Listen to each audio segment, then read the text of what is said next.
Very energetic, bubbly. He's a very cheerful, happy little guy. He likes everybody he meets. He's sporadic with the things that he does. He's very energetic.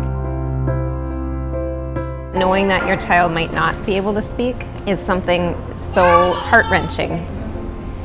And so when you're going into it and you're like, well, is she going to learn what she needs to learn even when she is provided services, is a whole nother thing that we thought about as her parents. And once we did get to the Scottish Rite, I don't know what our world would be like without having their services provided.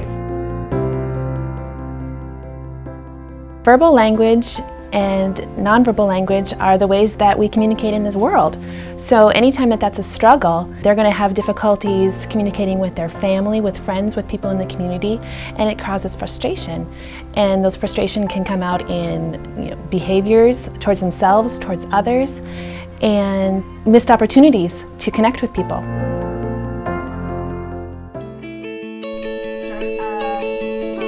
Start a topic, that's right. The Scottish Rite Clinic opened up in 1990. We have seen over 2,000 families at our clinic.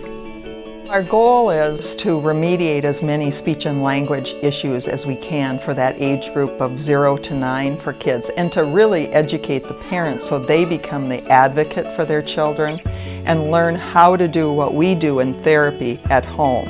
So we ultimately want kids to be successful learners, be good society members, and to be emotionally stable in their world as adults.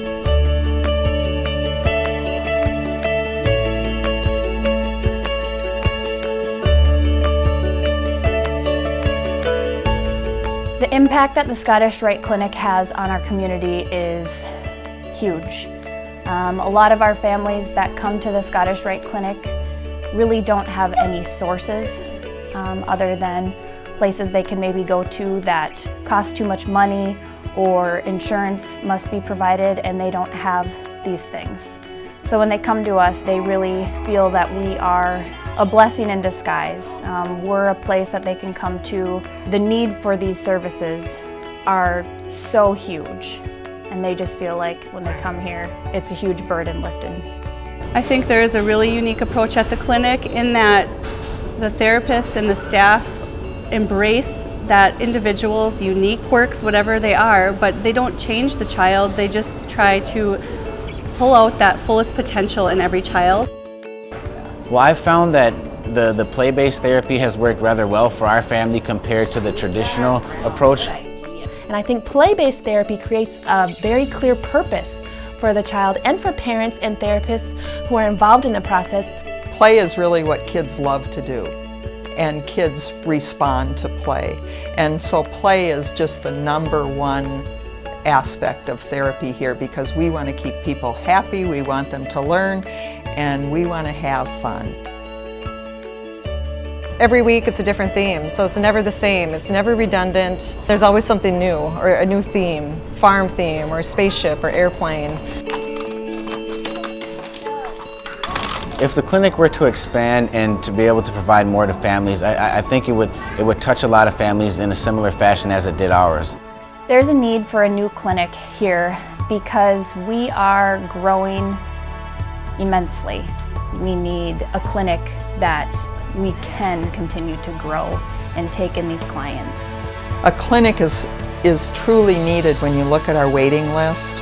The need is out there. People are waiting almost a year for service. And all I can say is the hope that I took away from the Scottish Rite in my child, and knowing where she's come from the Scottish Rite, is the hope that I have for every child that ends up coming to the doors of the Scottish Rite in the future.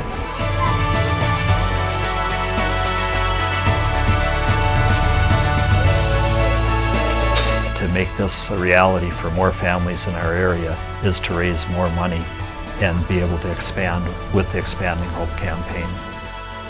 The goal of the Expanding Hope campaign is to help more children and families.